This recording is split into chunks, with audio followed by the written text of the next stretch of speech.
Basically, we're gonna make roast sausages with cabbage and onions and a tray of roast potatoes, serve them all on a platter, and pour over a brown butter maple mustard sauce in the end. You're gonna need 2 baking sheets. Oven's getting hot to 425. On this tray, we're gonna do 2 large red onions. Cut them with the root end still attached. Peel them, cut them in half, pull the peel off, but leave the root attached so that the wedges stay together for you. Then we're gonna take a cabbage and do the same thing. You can use red or green cabbage.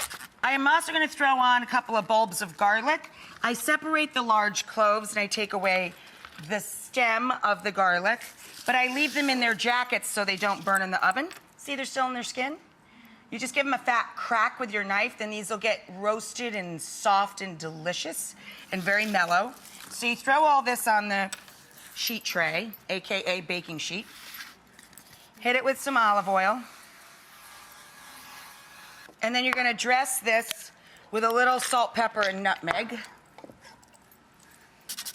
Round number 2 is your potatoes.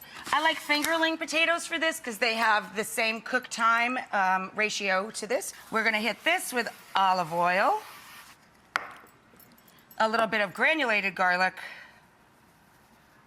salt and pepper. And then I like to cook these cut side down so they get nice and deeply golden. So I'm gonna give them a little flip. And then we're gonna cover both trays with foil and roast them for 20 minutes. Then we're gonna take the foil off of both and we're gonna add the sausages to our cabbage and onions and put them back in the oven for another 20 minutes. Again, at 425 degrees. Immediately, I take the top off of our tray of potatoes and get it right back into the hot oven so they get as crispy as possible. Any kind of sausages you like, 2 per person. So I'm gonna do a mix. And you're just gonna poke each of your sausages with the tines of a fork to let some of those juices come out and mix with the cabbage and the onions.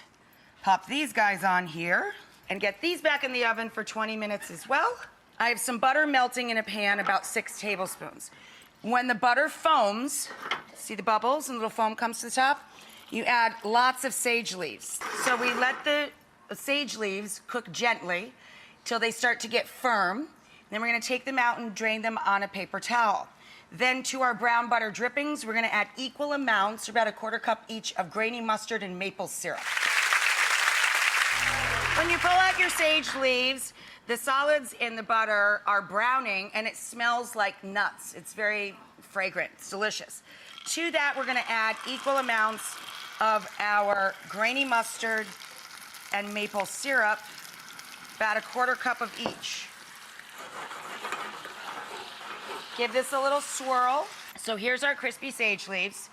We pulled the jackets, the little papery skins, off of our garlic, which is now soft and mushy and sweet and delicious. I put the cut side down, right, to get them nice and golden. I put a ring of our potatoes around the edge of our serving dish.